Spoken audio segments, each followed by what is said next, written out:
Well, hello there, I'm Lovoni. And I'm Sarah, and welcome to the Lovoni and Sarah podcast, where we talk all things weight loss for health and well-being. On today's episode, Embracing the Holidays, we're chatting about traversing the festive season, what we're looking forward to eating and cooking, and how we're going to approach the most food-focused time of the year, styling it to our goals and lifestyle changes. We'll also chat about how perspective and attitude can save you during this season.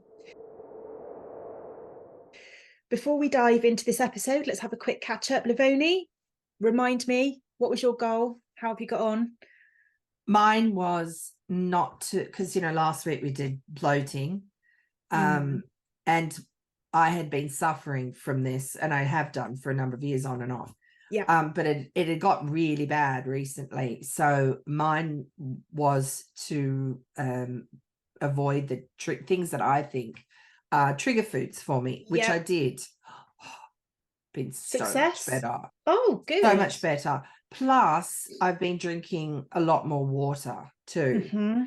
I have a really nice, it's supposed to be a coffee pot, but it's ceramic, and I have that. It holds 2 liters of water. I measured it. I put that out, not, tucked away in the corner where it looks nice. And actually using it. I'm actually using it. So I've been drinking all of that plus half again. Plus, I always take water in when I work out. So other bits and pieces, cups of tea and stuff. Well, so it's like 3 liters a day. Well, yeah, 3 liters plus anything else that I drink. Yeah. That's impressive. That's good. Yeah. But I have avoided gluten. And, I hate to be that person, but, here I am. Hello.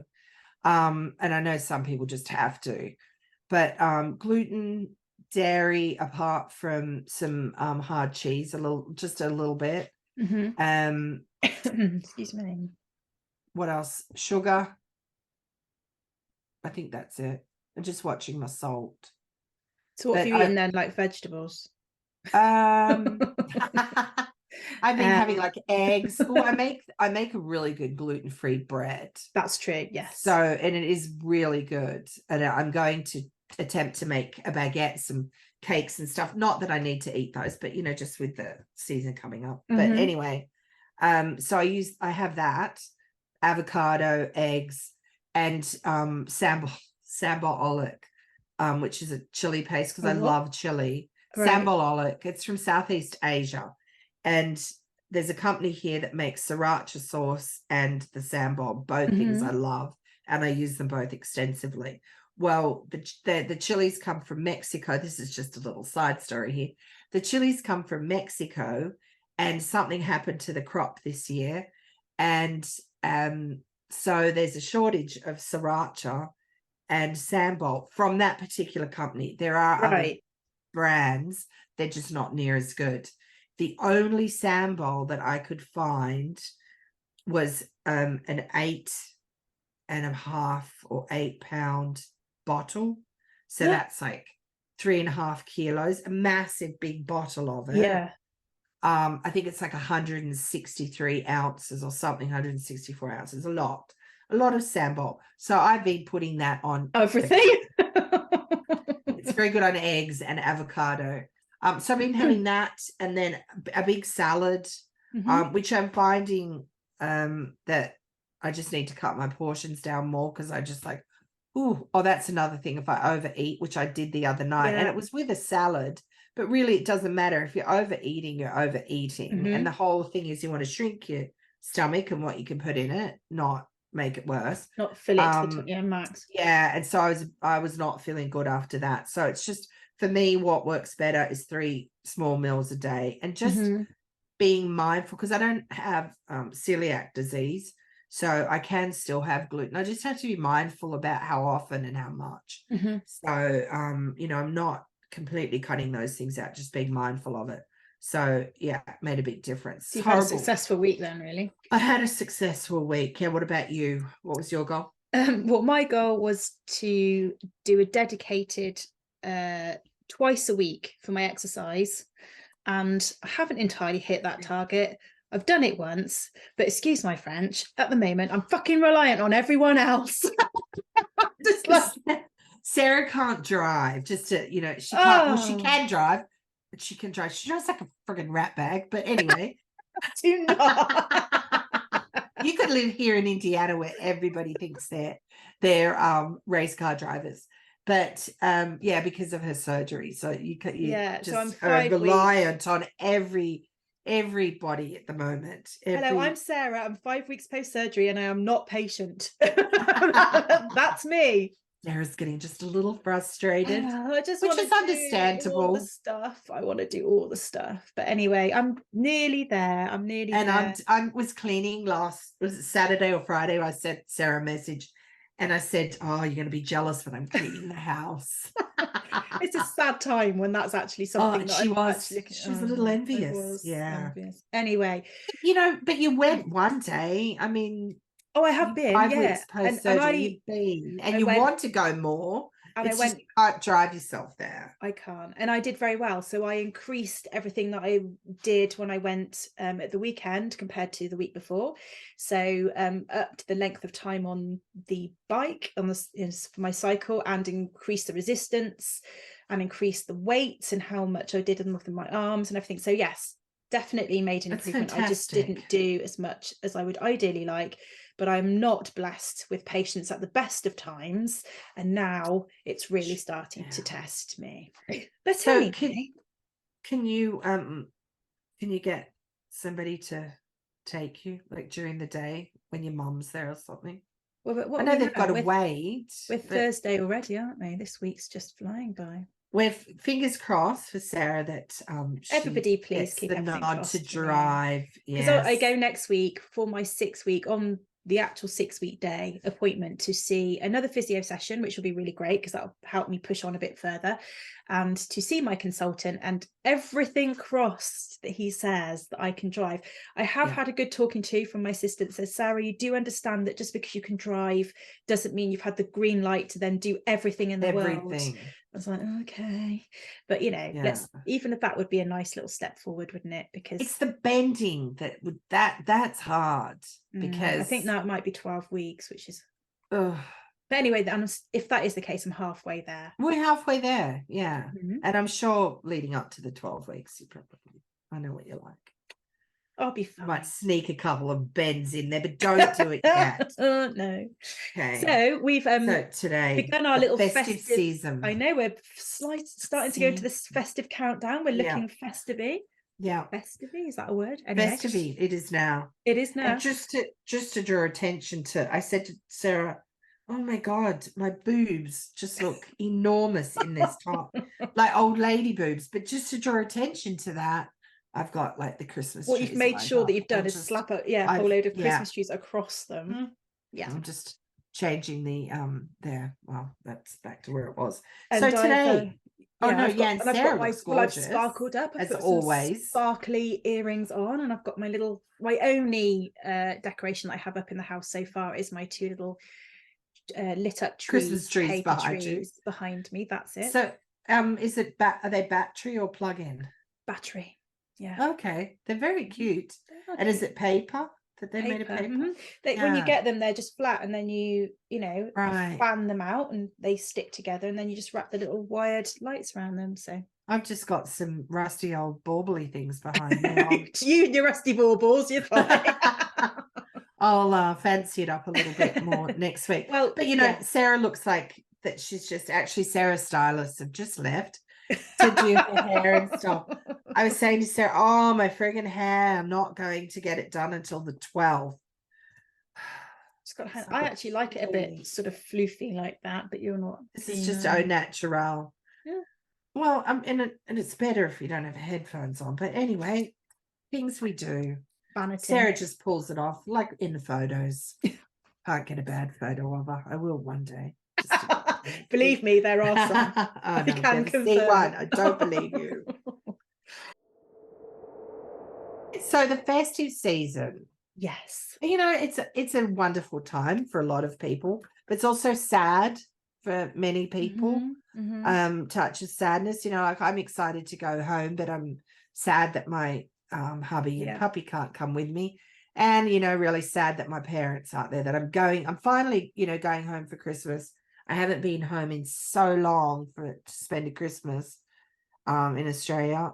And I wish I had done it when my parents are there. And I know that you can't change stuff, but that's, a little sad. But hey, first world problems. I'm flying to Australia to go and spend Christmas with my family. So yeah, I can't complain. But I was thinking, as someone that, or both of us trying to get healthy and lose weight over this time, I don't want to obsess about it, which is, what we're going to be talking about. And unlike Thanksgiving that we've just had here, it's, it's not one day, it's a whole season of this. But I also want to remind myself and everybody that it's not a diet that we're doing. No, it's a lifestyle change. And so you have to there's always going to be something. Yeah, this is Christmas and it's probably the longest season, but there's always Easter, a birthday. There's always something. Oh, there's always something. So you have to make, Friday. There's always, you have to make it fit into your lifestyle. Yeah. And so, like, how do you see yourself? Like, what are you going to do for? I think some ideas I've here, sort of thought about this. I think in times gone by, I've sort of approached it in two different ways. There's been the one sort of approach where I was on a diet and I was really strict with myself and I can't eat this and I can't eat that. And then you head into it. And do you know what? It's very unlikely that ever happens anyway, because you get there and you're faced with all the temptation of, because it's so food focused, isn't it? Food and drink. You're surrounded by it. That then you then feel loaded with guilt. Even I then potentially felt loaded with guilt if I'd gone into it thinking I wasn't going to have it. I know. So I've approached it that way. I've also approached it with bring it all on, bring every bit of the food to me and I will eat it all. Which I did enjoy, but did I, on reflection, I think, but did I really like feeling that stuffed full all the time and the way that the sugar makes you feel? So in answer to your question, I suppose the way that I am going to approach it this time is just enjoy a little bit of what I fancy, but the word is little, because actually I'm not one for saying I'm not going to have it, because I really enjoy the food at Christmas. It's right up my street. I love it all. Don't limit yourself. I've also got really comfortable with the fact that I will most likely be a few pounds heavier after Christmas than I was before Christmas, and that is fine, because so are most people. I'm not talking about being 14 pounds a stone heavier, but if we're talking a couple of pounds because you've had probably a bit more bloating to your system because you've had more sugar than you normally would have, or a drink, or because I don't really drink at all at the moment, but maybe have a drink, all of those things. So I've come to accept that as well. I think that's all right, that's no problem, but I'm really not going to do that at the expense of feeling unwell, which I think can and has happened before. So I think there's no point in trying to eat everything that's available, because you just feel rubbish, don't you, by the end of the time you've got through. I think people see this time of year as either a license to eat or they panic and they think, oh well, I'll just eat whatever, and next year I'll deal with it on the new year. Start dieting in the new year. And so what I want to do is see the year out strong. And I'm going home, and I've talked about airports and all the rest of it, because it's several airports that I have to go through to get home. But I don't want to, and I don't think that I will this time. There's something inside me that's changed a bit. To use it, I'm on holidays or vacation, I don't have to worry, but at the same time I don't want to fret about it either. So these are the things that I'm going to do. I'm going to exercise because it's hot there. Well, the weather will be great. I can, and I'll just get up early in the morning and do it. And my sister, she goes for a walk, so I said I'm staying with her and my brother-in-law, and so that helps if you've got somebody that's also into it.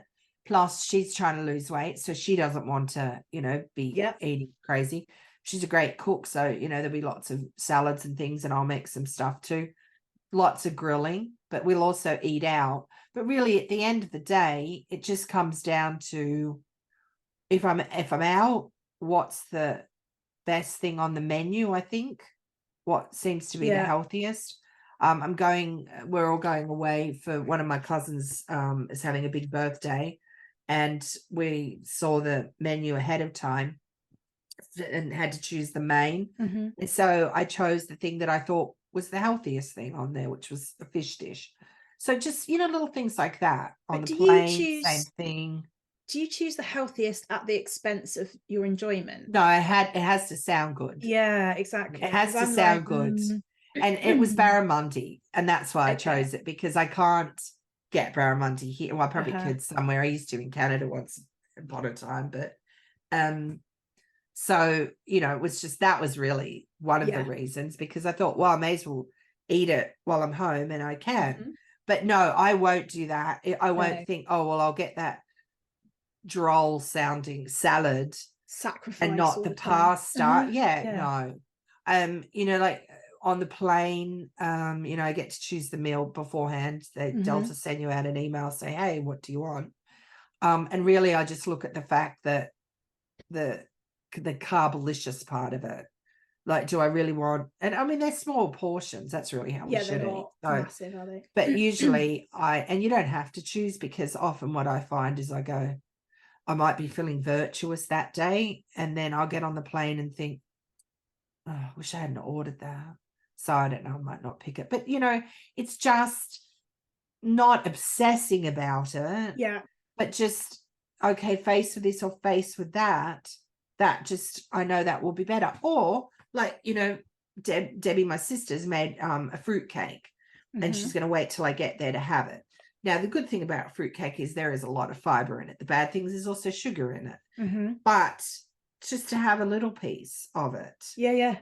And not go back for seconds. That's another thing I was going to say that. I think if you can make that plan, it's just make a good plateful of food that's not excessive, not like mounded up, because that's too much for your stomach to take. A bit like you were just saying with bloating. No, even if it's just, even if, when I say good food, we try not to do the good and the bad, but there are things, but healthier. But even like I said, that salad that I ate the other night, it was just too much. When you're making a salad, sometimes it just grows and grows. Yeah. Plus I put it in a huge bowl because I was starving. So that's, don't let yourself get to that point where you're just so ravenous, you're just like eating everything.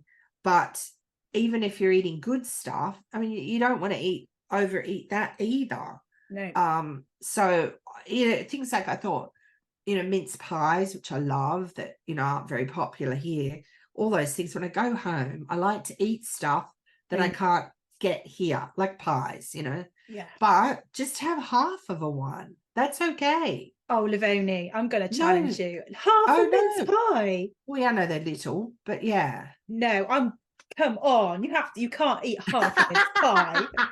I'm like, come on, let's get real. Okay. I agree. One. I mean, because normally I could eat 3 without blinking, right? I mean, I can't have mince pie and a piece of fruit cake. It's got to be not in the same day, but what about one on one day and one on another? Yeah, okay. Yeah. All right. But my restraint would be, okay, I'm telling myself that actually a treat, and I'm going to really enjoy my mince pie with whatever you're having, with this a hot chocolate or a cup of tea or whatever. Oh yeah, I haven't had one yet. I've held off. They're everywhere in the shops here. But I thought you meant a cup of tea. I was like, what? Mince pie. Okay. Yeah. I haven't. So we're about to break in December. And once we get to December, I'm going to have one.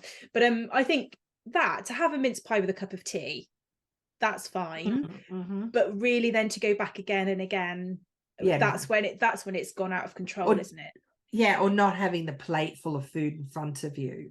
Yeah. So when you're having that's a Christmas day, I envisage having a really good plate of food, like a bit of everything, the pigs in blankets, the stuffing, the everything pigs going. In blankets. My cheeks are like, like, please let it be Christmas soon.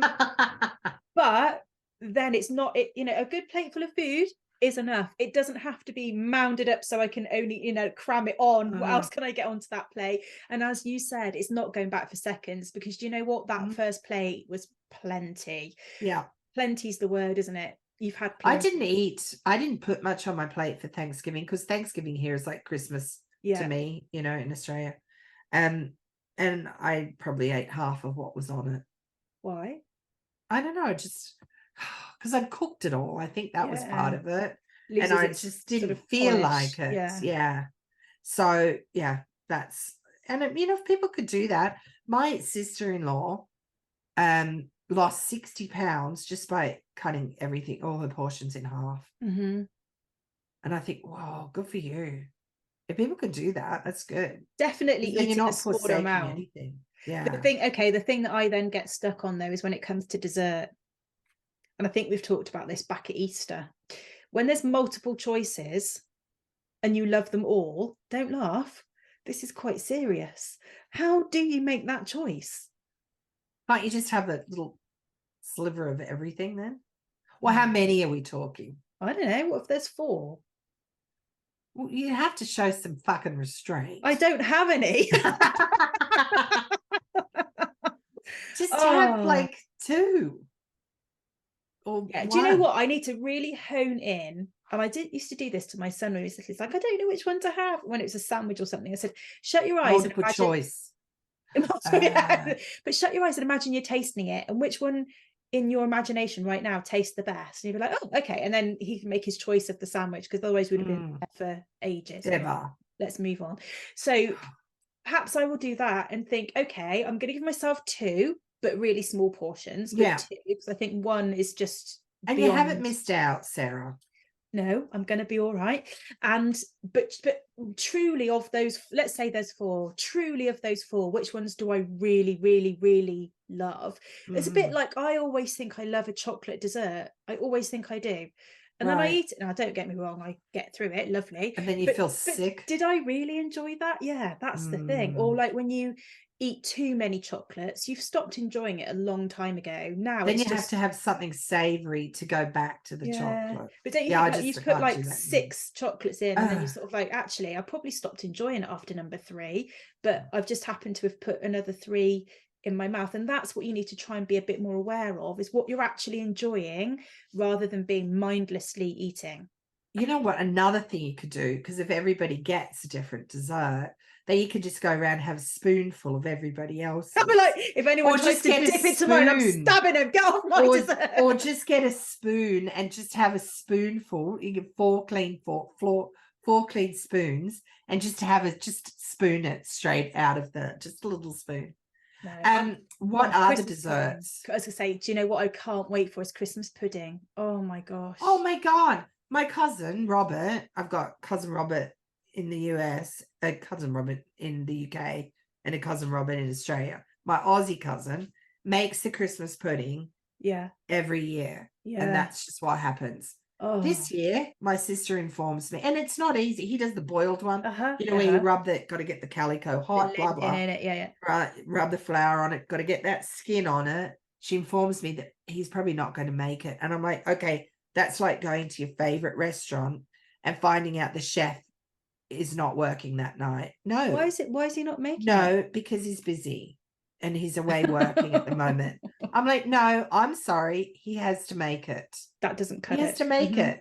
I haven't had one of his puddings in years, so it doesn't cut it. But yes. And what do you have with it? Do you have brandy butter, cream, custard, all of it? Oh, brandy butter, and then and then a custard, I think. I don't know what they do. I know brandy butter, but this year I thought I'd make like a brandy salted caramel sauce to go with it. Yeah.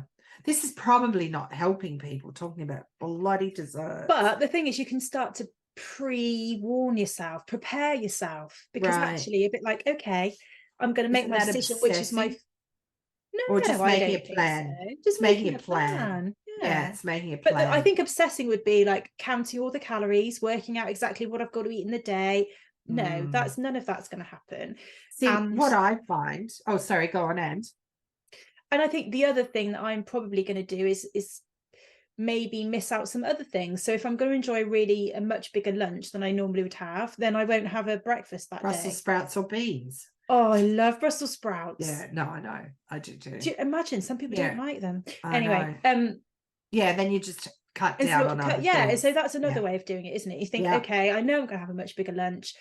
Number one, the first rule is, let's just get some acceptance in this. It's a busy time with food, with drink.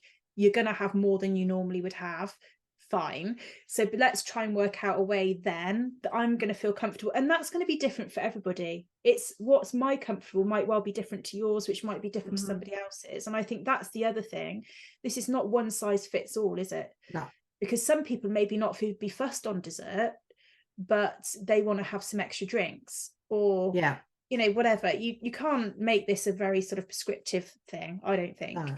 But I think it's really key to make sure you bloody enjoy it, because otherwise you spend don't your obsess whole about time it thinking, I can't eat that, I can't eat this, and then it's gone past. You're like, oh, did I really enjoy it? You've got to enjoy it. My family start drinking from quite early in the morning, I have to say. Do you? On Christmas, it's just part of it. It's usually champagne or champagne orange juice, and then some daiquiris, usually mango. And so for me, I thought, well, because Prosecco and champagne, sparkling brut, of course, the dry ones are about the best. If you're going to drink, they're about the best things you can have. Really? Instead of Okay. all those food cocktails. Yeah, very low in calories and sugar, as long as it's the dry stuff. So I thought, well, instead of having orange juice in my champagne because it's morning, and I thought, you know, that's what I would do. I'm just going to have straight champagne. With a straw in the bottle.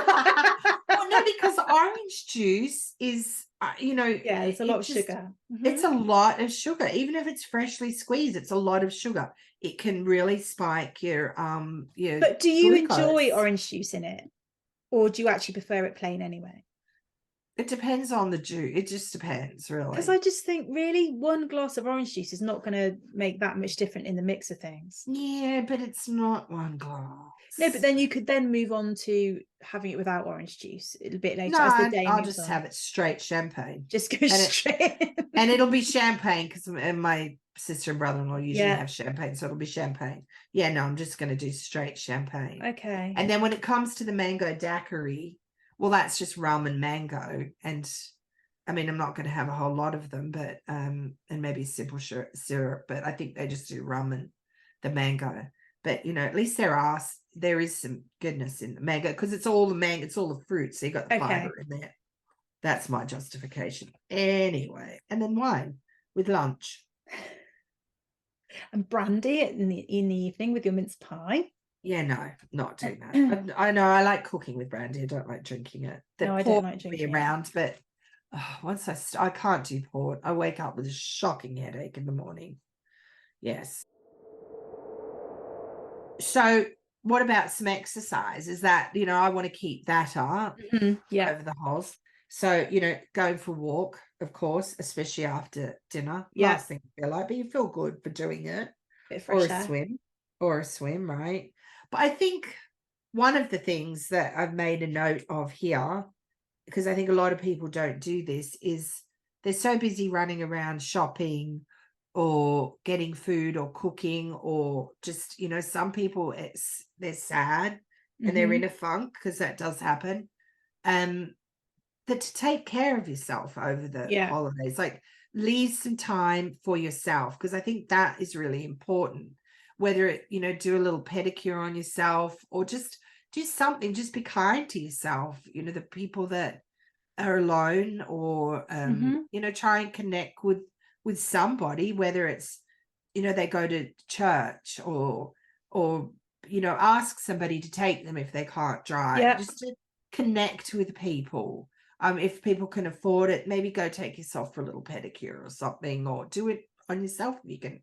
And I think the other thing is, even if you are on your own, and this is sometimes a mental state where you feel like you don't want to, but you can make it special for yourself on that day. So during COVID, I woke up Christmas on my own here, because my son was away, and obviously at that point we weren't allowed to mingle houses, and so I got up, I did some exercise, I went on the exercise bike and did a little workout routine. Oh, nice. I had showered and then put something nice on for the day, went down, got myself a really nice breakfast, and actually I was quite surprised. But you can still treat yourself in that same way, that, you know, if you try not to run down the route of, oh, everyone else is having a great time and it's going to look like, you know, a certain way. Woe is me. Just try to look into your own day and think, what would I like to do then? Which isn't easy if you're not feeling great, but that is something that is worth keeping in mind, is actually you can still make this an occasion for yourself if you choose to do that. just connect with somebody too. Yeah. So I like what you said there about the exercise. That's the thing, and I hadn't thought of that. I'm going to go for a walk or something like that first thing, instead of just getting up and getting ready and, drinking. I felt great that day. Opening presents. Yeah, that's a really good. I'll go for to swim or a walk or both or something. Just treat the morning like normal. But this is the thing, this is what we've said before, it's part of our routine, it's part of our lifestyle, it's part of our so habits. Why should that be any different? Why would you not do it anymore? Yeah, exactly. So that's the same with the eating, just treat it like, well, it's not any other day because you've got all this food, but just have a little bit and don't get worked up about it, and don't use it as an excuse to just stuff. To stuff. Sarah, what are you cooking this week, and are you cooking?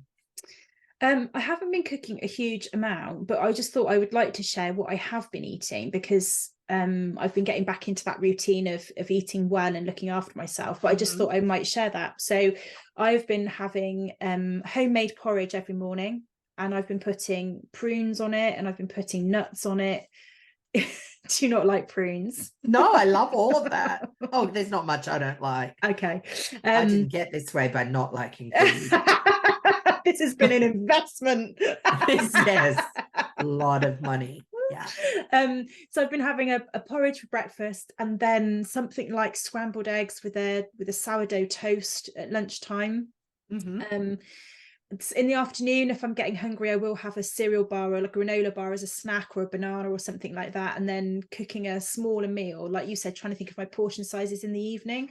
So even though I'm not giving people a specific meal that I've been cooking, I thought that might be helpful to say, in a normal day, for someone that's not potentially cooking a really sort of exotic meal in the evening, what does that look like? So tonight I am going to roast some butternut squash with some cauliflower and some tomatoes and harissa, and then I'm going to put a salmon fillet on the top, so nice. A portion of that. So that's the kind of food that I've been eating. It doesn't have to be necessarily fancy all the time.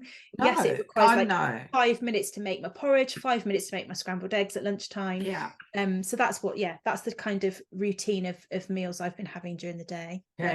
You'll be cooking something delicious. What have you been cooking? No, yesterday I made salmon. I cooked salmon like a Korean inspired, with coconut rice and broccolini. That's another thing too. You don't have to eat 9 vegetables. I think we've talked about this. Or 5 vegetables, as long as it's mixed up during the week or the month, really. So what I'm going to be doing is and this is my goal, so that they're 2 in 1. Meal prep. That's my thing, because I know from like the next 2 weeks are really busy for me. So I'm going to do breakfast bars with lots of seeds and some goji berries. It's a Nigella Lawson recipe. A spicy squash soup to have for lunch. So the breakfast bars are just like a grab and go thing in the morning. I don't even have to cook anything. The soup I'm going to have done. So I'm going to do all this on Sunday. I'm going to do like maybe a chicken curry or something. Oh, wait, I changed that. I'm going to do a tuna and bean salad that I can make and will stay in the fridge for a few days. That's Gino. I can never remember his last name. DeCampo. I love him. Yeah, it's one of his recipes. And then I'm going to do like maybe a beetroot and arugula salad, because that will keep. And then like a prawn or a chicken curry thing. Nice. And some roasted veg.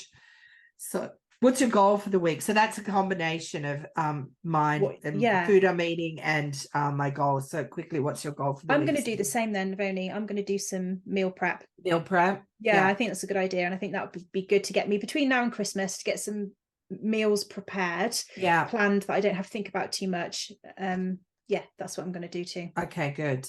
Next week, what are we doing next week? We're not doing Stop the Obsession. I thought that was this week. Shit, what was this week? So this week we've just talked about embracing the holidays. Oh God, and I kept talking about bloody obsession. Welcome to Thursday, Lovoni. Welcome to my God. Sarah and Lovoni podcast. Oh, so today was embracing the holidays, and I kept saying stop obsessing. Next week we're talking about obsessing. But that was also true. We stop shouldn't obsessing. Yes, embracing it. I think just stop obsessing in general about diets, whether it's the holidays or not. Oh, embracing the holidays. Good grief, sorry. Yes, anyway. Stop obsessing about making healthy lifestyle changes more, make them more of a natural flow. Yeah. Good grief. And not obsessing about the should and should nots. As always, thank you for listening. Visit our website, lovoniandsarah.com, for some recipes and notes from the episode. Follow us on YouTube. Those links, I'll put them below. And as always, thank you. Thanks for being here. Thanks for listening, even when we get a little confused. See you next time. See you next time. Bye. Bye.